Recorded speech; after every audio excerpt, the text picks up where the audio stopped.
Sky thought the shop needed more sales until a mountain of returns revealed that trust, not profit, was disappearing. Morning sunlight entered the small wooden shop, but the room remained strangely quiet.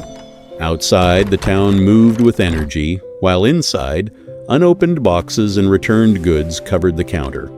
Sky stood among the packages, feeling the weight of every mistake.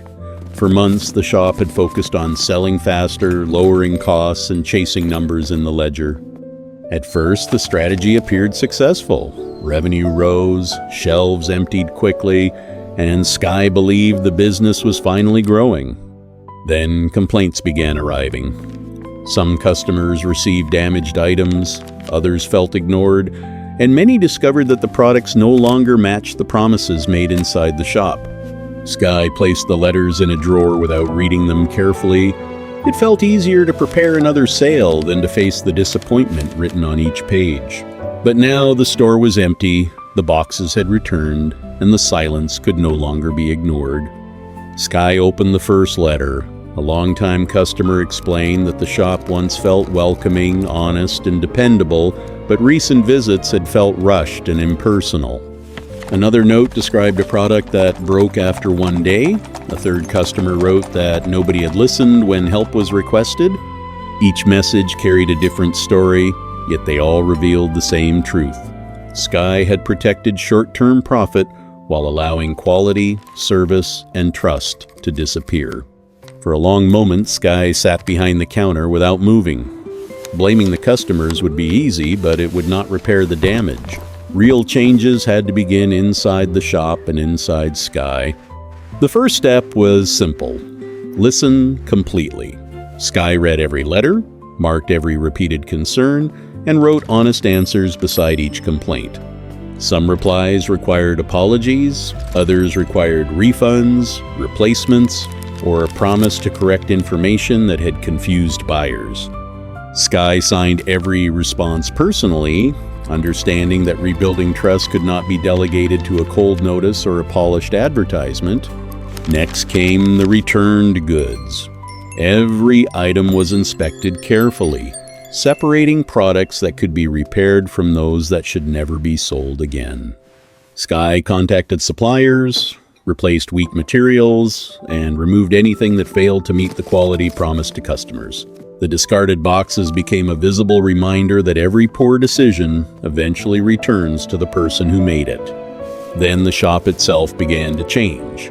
Dust disappeared from the shelves, the waiting area became comfortable, and each product received a clear description and fair price. Sky arranged the displays slowly, choosing fewer reliable items instead of filling every corner with products that looked profitable but offered little value. A new page in the ledger no longer began with a sales target.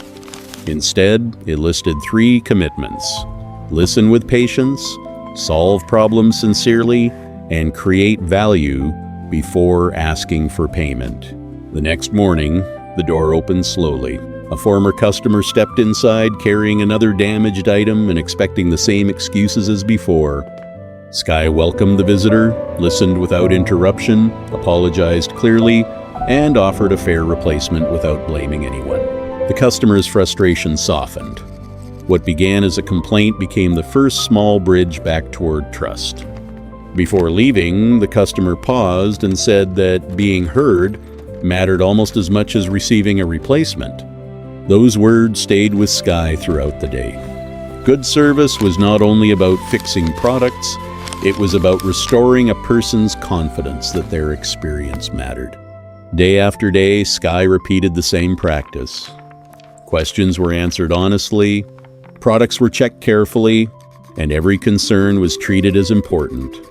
Some customers returned only to see whether the change was real. Others brought friends after receiving patient service and dependable products. The shop gradually came alive again. Conversations replaced silence, warm light filled the shelves, and the ledger began showing steady improvement. Sky noticed something important. Revenue increased only after customers felt respected. Profit had not created trust, trust had created sustainable profit. The lesson changed every decision. Instead of asking, How much can this sale earn today? Sky began asking, how much value can this customer receive? That question improved the products, the service, and even the atmosphere of the room. By sunset, the returned boxes had become reminders rather than burdens. They represented mistakes that had been faced, lessons that had been learned, and promises that could now be kept. Sky closed the shop with tired hands but a peaceful heart. The business was not restored by a clever advertisement or a sudden discount. It was restored through honesty, quality, careful listening, and the courage to take responsibility.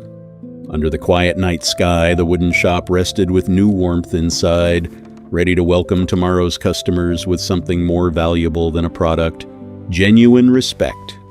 Sky finally understood that customers do not interrupt the business, they give the business its reason to exist, and serving them well is where lasting success begins through every challenge the future might bring.